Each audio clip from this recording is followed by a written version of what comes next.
就算你没去过长城啊，是吧？应该也听说过这个大强，东到山海关啊，西到嘉峪关。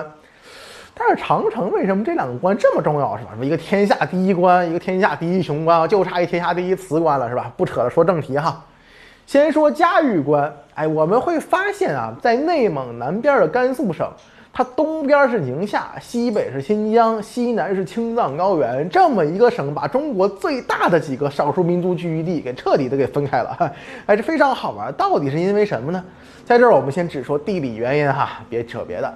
肯定有人听说过啊，这印度啊撞出来一个喜马拉雅山是吧？其实不仅如此，这庞大的青藏高原以及中国西部的山地都有赖于这位开挂的大哥。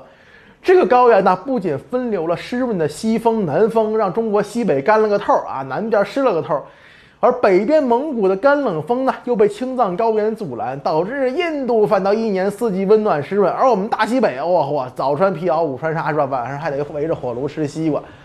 所以我们能看到啊，在内蒙的最西侧也出现了一个庞大的沙漠，叫巴丹吉林沙漠，是吧？这地儿现在因为那个沙海小说出名了。这么一看，还真是个姥姥不亲舅舅不爱的地儿。然而啊，是吧？祸兮福所倚啊，青藏高原的边界祁连山脉，它因为壁垒高耸，反倒成为这个天然大冰箱，一堆冰盖，那往往呢夏天融水就会滚滚而下，把这个本来干旱的地方啊滋润出了一个个绿洲。甚至都能在巴丹吉林沙漠中冒出一个海子小湖。正是这样一个夹缝地区啊，成为了活跃漠北的匈奴人最为垂涎的区域。在汉朝初年就将之占领，这里也迅速形成了匈奴的经济特区，所以才有了他们失我祁连山，使我六出不凡兮的状况。匈奴靠着这个经济特区啊，远控西域的天山绿洲啊，把新兴的汉朝搞成了个瓮中之鳖。等到汉武帝登场，才有了张骞探明西域，最终由霍去病驱赶这一区的匈奴人，印马酒泉、张国毕业、耀武扬威的状况。没错，这仨词儿正是汉武帝在这三个最大的绿洲设立的三个重镇：酒泉、张掖、武威三郡。这儿呢，也从匈奴的放马场成为了汉朝沟通前至西域的河西走廊。汉朝呢，也在河西走廊的末端设置玉门关、阳关两关作为西域大门存在，一举奠定了中国雄鸡模式的西翼。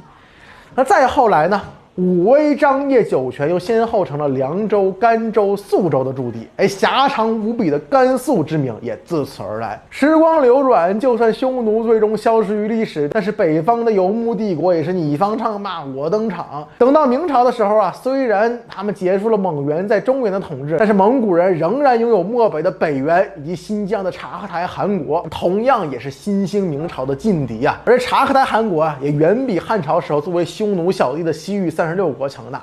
玉门关、阳关是用不得了，明朝呢便在肃州以西河西走廊末端最险峻的一个山口嘉峪原处设置了巨大的嘉峪关，成为了万里长城的第一墩。那我们说这西边的翅膀，东边的山海关又是什么样的？我们下一期再看。最后和大家说一下，如果有那些明明自己毫无基础又靠着网文学到大新闻跃跃欲试来我评论区撒泼的，麻烦给一个拉黑，谢谢各位老铁了。本月的29号，也就是明天，是吧？西安大悦城啊，延吉优书店，我在那儿有一个读者见面会啊。如果大家有时间、有兴趣，可以过来参加。我们上一讲啊，讲了这长城西端嘉峪关的形成，是吧？串联了一下历史。那么说到山海关呢，我们还得要再回到2000年前。之前是不是说到啊，这匈奴之强不仅在于它是一个北方政权，它更是盘踞控制了西域诸国，把汉朝包抄。那西域能控，你东北就不能控了吗？那当然，它肯定是可以的。在匈奴鼎盛时候，辽河流域，也就是如今内蒙赤峰、辽宁朝阳一带，同样是匈奴的头阵。我们上一讲说啊，这汉朝为了彻底切断匈奴的西翼，是吧？派霍去病打通河西走廊，突破了西北包围圈。在东北呢，其实同样有一个难以逾越的走廊，叫辽西走廊。如果说河西走廊是巴丹吉林沙漠和祁连山组成的夹缝的话，那么东北的辽西走廊就是大渤海和燕山组成的一个夹缝。没错，这个燕就是燕国的燕，也是燕山的燕，更是燕京的燕。如今的北京啊，正是处在燕山的南麓，在当时啊，是一个被称作渔阳的边陲重镇，也就是陈胜吴广被发送那地儿，是吧？但是呢，比起拥有一串绿洲的河西走廊，这北京往北走的辽西走廊啊，相当长时间是被大海淹没的盐沼，根本就没法通行，也没有补给。那么汉朝如果想进入东北，就只能在燕山的一个狭窄山山口叫古北口，穿越进入如今的承德，然后到达如今的朝阳，最后进入东北的辽河流域。如果是北京人，你应该知道，京承高速就是这么一东西。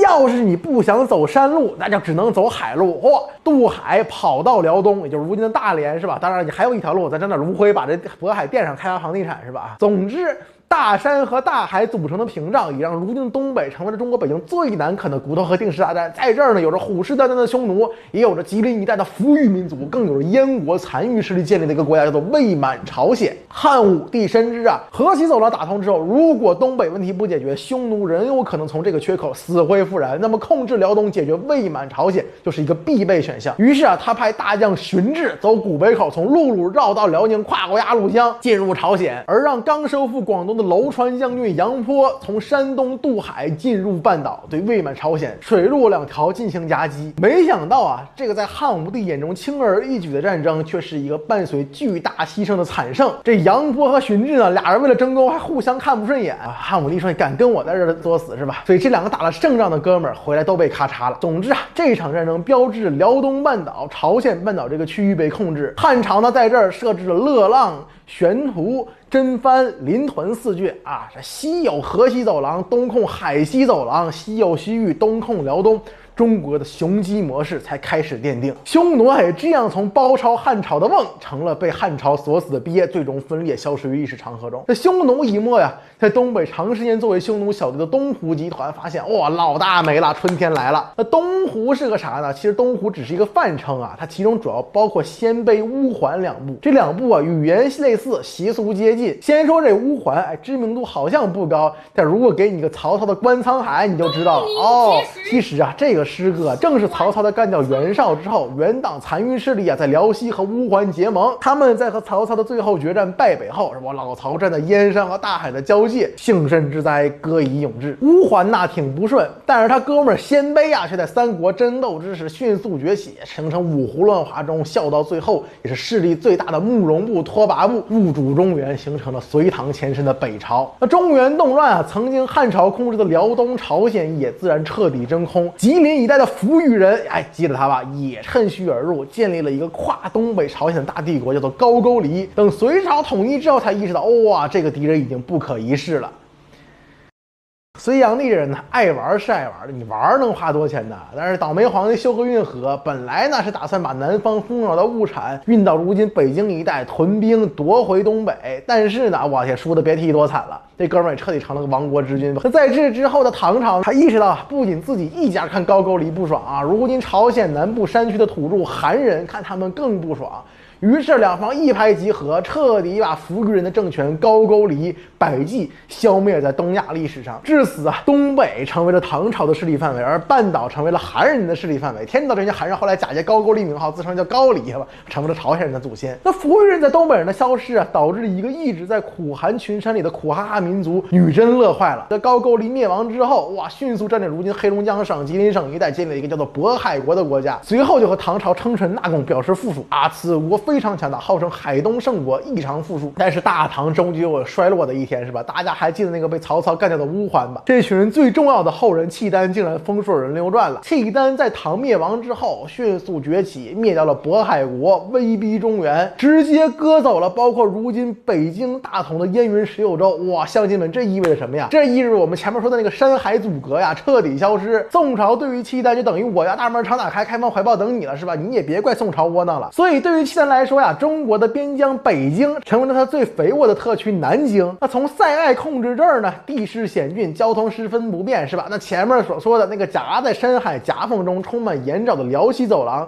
就必须要开发，形成一个高速公路了。所以从辽开始辽西走廊被疏通，全线贯通。曾经的山路海路开始被这个山海走廊代替。要说也是螳螂捕蝉，黄雀在后。契丹收拾了女真人的渤海国，却被山里更野蛮的女真完颜不收拾，形成了金朝。朝。完颜的金朝不可一世，却又被蒙古彻底摧毁。蒙古哪来的呀？非常有意思。鲜卑虽然入主中原，却终有一批留守大兴安岭的放羊同胞，我们一般称之为叫做鞑侍卫，而蒙古人正是他们里面的一部。你看，我们讲了一圈故事，又讲回来了。蒙古契丹作为鲜卑乌桓的后人，从来就没有放弃给中原找麻烦。蒙元帝国虽然被明朝击败啊，但是蒙古人的老家呀，明朝是没什么办法的。所以朱元璋在河西走廊设置嘉峪关之后，又赶紧在辽西走廊的南端，在曹阿瞒观沧海的秦皇岛，在山海之间修建了天下第一关山海关。随后呢，明朝又迁都北京，山海关更是成了防备塞北的重要关卡。但是，一直把蒙古作为最大敌人的明朝，却不曾想残留东北从属蒙古的女真人，竟然改名满洲，